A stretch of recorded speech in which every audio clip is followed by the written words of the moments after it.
Namaskaram and Jai Hind.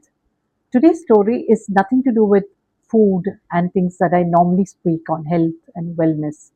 Today's story is about envy. I recently came across an incident which reminded me of another very interesting story for when I was in corporate and I was dealing with a lot of stuff. In this particular company, we had a number of drivers which drove the official company cars. Now, it was standard practice in that company to give a flat rupees 1,000 increase every year to the drivers. This was many years ago. I had just started my career there, and I was told by the management that we would give the standard increase of 1,000 rupees to the drivers that year as well. But that decision was changed, and the management again told me that no, we'd make it 1,500. Well, I called all the drivers and made the announcement, and they were extremely happy, thanking me for the increase of another 500, that when they had expected only the usual 1,000. I kept telling them that it was not anything that I did, it was completely the management decision, but they still continued to thank me. This was around 10:30, 11 in the morning.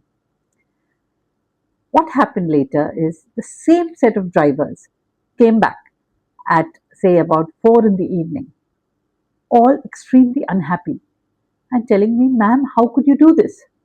I said, "What did I do?"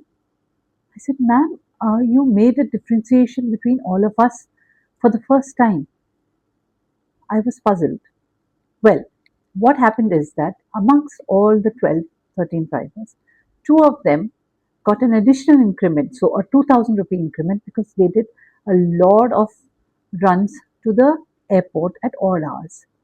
So this was again a management decision. I had nothing to do with it.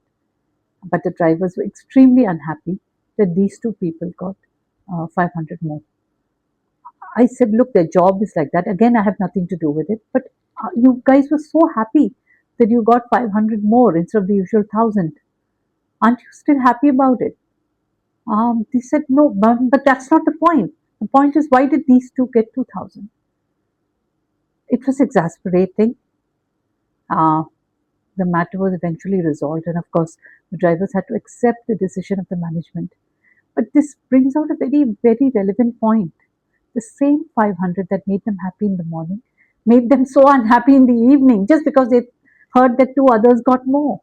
What does this teach us about envy? I leave you with this quote of Gautam Buddha. Namaskaram and have a good day.